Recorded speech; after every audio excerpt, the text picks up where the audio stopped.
1954 ജപ്പാനിലാണ് Godzilla സിനിമയുടെ ആദ്യ ഭാഗം ഇറങ്ങുന്നത്, ഗൊജീറ.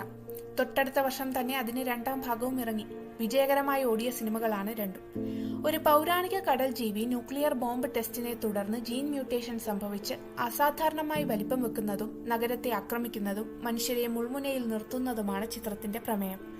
രണ്ടാം ലോക മഹായുദ്ധത്തിൽ അണുബോംബ് വിതച്ച നാശത്തെയും ഭീതിയെയുമാണ് ഗൊജീറ പ്രതിനിധാനം ചെയ്തത്.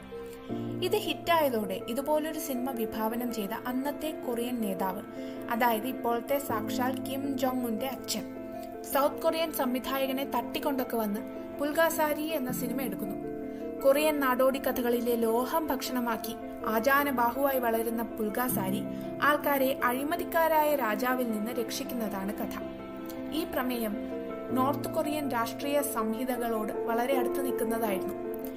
എന്നാൽ അവസാനം രാജാവിനെ കൊന്നൊക്കെ കഴിയുമ്പോൾ അസാമാന്യ വലിപ്പമുള്ള പുൽഗാസാരിക്ക് നാട്ടിലെ ലോഹമൊക്കെ കഴിച്ചിട്ടും വിശപ്പടങ്ങുന്നില്ല. ജനങ്ങളെ രാജവാഴ്ചയിൽ നിന്ന് രക്ഷിക്കാൻ വരുന്ന വിശ്വാസ സംഹിതകൾ തന്നെ പിന്നീട് ഒരു തലവേദനയായി മാറുന്ന അവസ്ഥ. ഈ ആശയം സൗത്ത് കൊറിയൻ സംവിധായകൻ മനഃപൂർവ്വം കൂട്ടിച്ചേർത്തതാണെന്നും പറയപ്പെടുന്നു. എന്തായാലും ലോകത്ത് പലയിടത്തും തെളിയിക്കപ്പെട്ട ഒരു വസ്തുതയാണിത്. കാലത്തിനനുസൃതമായി മുൻഗണനകളും നയങ്ങളും വികസിപ്പിച്ചില്ലെങ്കിൽ പല പ്രമാണങ്ങളും നമ്മുടെ അടിവേര് തന്നെ ഇളക്കി മറിച്ചേക്കാം. വ്യക്തികളെയോ പ്രസ്ഥാനങ്ങളെയോ അല്ല, മറിച്ച് രാജ്യത്തിനും ജനനന്മയ്ക്കും വേണ്ടി വിവേകപൂർവമായ നയങ്ങളെയാണ് പിന്തുണയ്ക്കേണ്ടത്.